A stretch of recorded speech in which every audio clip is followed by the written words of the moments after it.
Hello everyone, and welcome to the Criterion Connection. I'm Wade. And I'm Joe.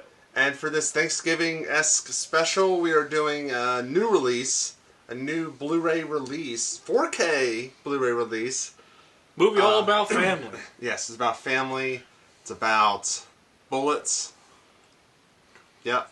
We're doing Menace to Society by the Hughes brothers. Yep. From 1993. It's in it's in the same realm of Boys in the Hood, Juice. That was a good one. Dead Presidents. All that stuff. Like the Street life kind of movies. Like Deep Cover was even that way. Deep Cover, yes. It's a unique experience that America really hadn't seen, and then all these movies started coming out. And Menace to Society being a very impactful one. And around this time, stuff like Rodney King and stuff is going on, so it's very it's a powder keg, which this movie is a powder keg. Yes. Like, it literally just starts, okay, you're getting kind of the realm of, we follow Kane and O-Dog, mostly Kane, it's mostly Kane's story, but O-Dog's there, and Kane's our narrator. Yeah, it's like, if you want to take Goodfellas, Kane is Henry Hill, and O-Dog is Tommy, Joe Pesci's character. Such a perfect analog. Yeah. It's great comparison. Because O-Dog is definitely Joe Pesci with his short temper and his trigger-happy self. And we get to see how they're treated. And in a simple market, they're treated like they're viewed stereotypically as criminals and stuff like that. And we also get to know the characters more that we know that Kane's he's a product of it. He doesn't want to be. But I think O-Dog kind of relishes in it. You get the feeling that it's Kane's caught up in a riptide.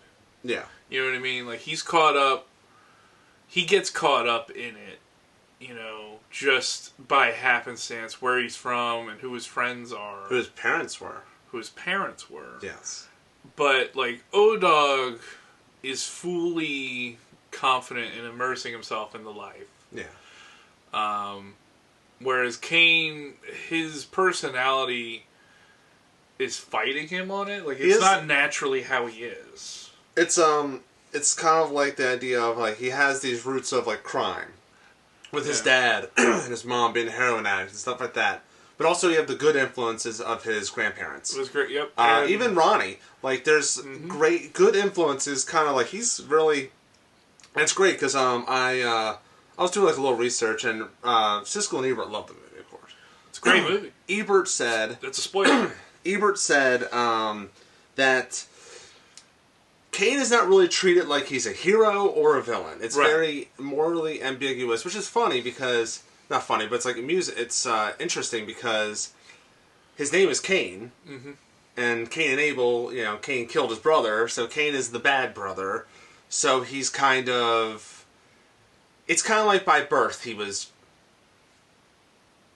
deemed as the bad one. Right, and there's part of a theme of being doomed before you have a chance. It's and you'll notice this when you first watch the movie, a lot of scenes just kind of end in gunfire. There's a lot of gunfire. And then that's how life ends for these people, these people living in this neighborhood, in this lifestyle of people are just ends in bloodshed. It just seems. And I think that's how it's edited. It's how it's shot. And there's a lot of, it's just it doesn't paint anybody as overtly evil, because his friends do look out for him, and he looks out for them. When that one, who I forget the guy's name who was shot at the carjacking. It was it was Kane's cousin. Yeah. Harold was his name. Harold or something like that. I forgot. Yes, I think it was Harold. And there was that one. I forget his name. There was one character. He's not leaving him. Yeah, he's dead in the street, but he's not leaving him. Yeah, he gets shot up, and he pretty much has no hope. He's dead, but one of the characters stays with him while the rest of them rush Kane to the hospital. Yeah, it's just little things of there is a heart and morality to it, and it's just it's a code. It's there's and they don't delve too deep into it, but you'd get the idea of, does God care about black people? That gets brought up because of how religious black families generally are. And then you also get the idea of, we're already doomed because of where we're from and what our skin color is. That's why, ultimately Cain gets absorbed into it and falls victim in a tragic hero story. Because he was the one, he was one of the ones that could have gotten out. And when the chance came up, he had already made irreversible decisions that already pinpointed him down a different path. At the end, he says something like, I've done too many things to stop me from going too far. Or something like that. He had already gone too far by the time he realized he couldn't go any farther. Yeah, like his grandfather asked him the question, do you care if you live or die? And in the beginning, his answer is, I don't know, or I don't care. Yeah, he's like, Grandpa, it's a weird question, I don't know. And then when he finally cares, it's too late. Mm-hmm. And that's, one of the main themes that gets brought up a lot. Every time he gets to finally make a decision, a really impactful decision, he had already made one that kind of already set the stage, doomed him. Being with O-Dog at the robbery in the very beginning. Yeah. But that was going to doom him. Yeah. And it's not even his choice. Chauncey. Yeah, it's not even his choice. He's just there. Yeah. And that's and then O-Dog keeps the tape and it just kind of all comes back around. Yeah, and it's just interesting things because there's little parallels there because there was the carjacking that got him shot, and also, by the way, these not action scenes, but like these pseudo action scenes of like people getting shot. It's just really brutal. It's raw and brutal when he's brutal. Like when they take him to the hospital and there's blood everywhere and he's like screaming. Like, oh my. And also during that carjacking, like, Harold's, like, convulsing on the ground. Mm-hmm. It's really just, ugh. It's just that there's a lot of brutality, and it's raw, and it's real. It feels real. And what I like about the movie is the narration. Yep. It's very disjointed in pace. Mm-hmm.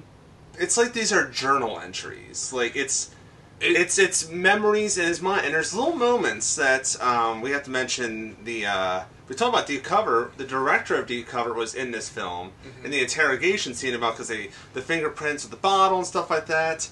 And if you look at the shot, it's shot like a nightmare. Mm-hmm. Like it's his memory, but he's remembering it in a real nightmarish fashion. Even when like the room's really dark and it's like red really lighting, weird lighting. Yeah. Also, another scene is like when Chauncey is being a little handsy with Ronnie, he starts attacking him, and then when they pull him off, and then you see Ronnie put the child in the bedroom, it's so weirdly angled to where it feels like it's a dream. Like the structure of the house makes no sense. Yeah.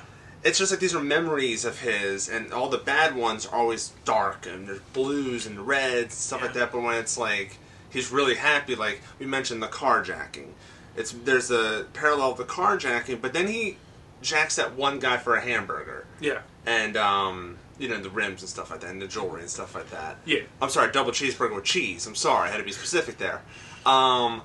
It's, he was carjacked, but then he carjacked someone else. It's kind of like a rhyme kind of thing. And it's very bright and very sunny, and it's all these good things.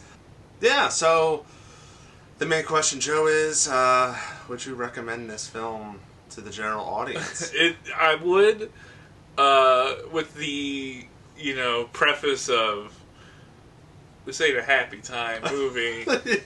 This is not a family movie, but it's an incredibly powerful and very well done movie. This isn't Mrs. Doubtfire or Harry and the Hendersons. This is a very violent movie, and it's... Why are we going to the Harry and Henderson's Criterion movie, please? Put it on the set with this. Yeah. But I would definitely recommend this movie. I mean, yeah. I understand the hype now. Mm-hmm. I get why people talk about this movie. I get it.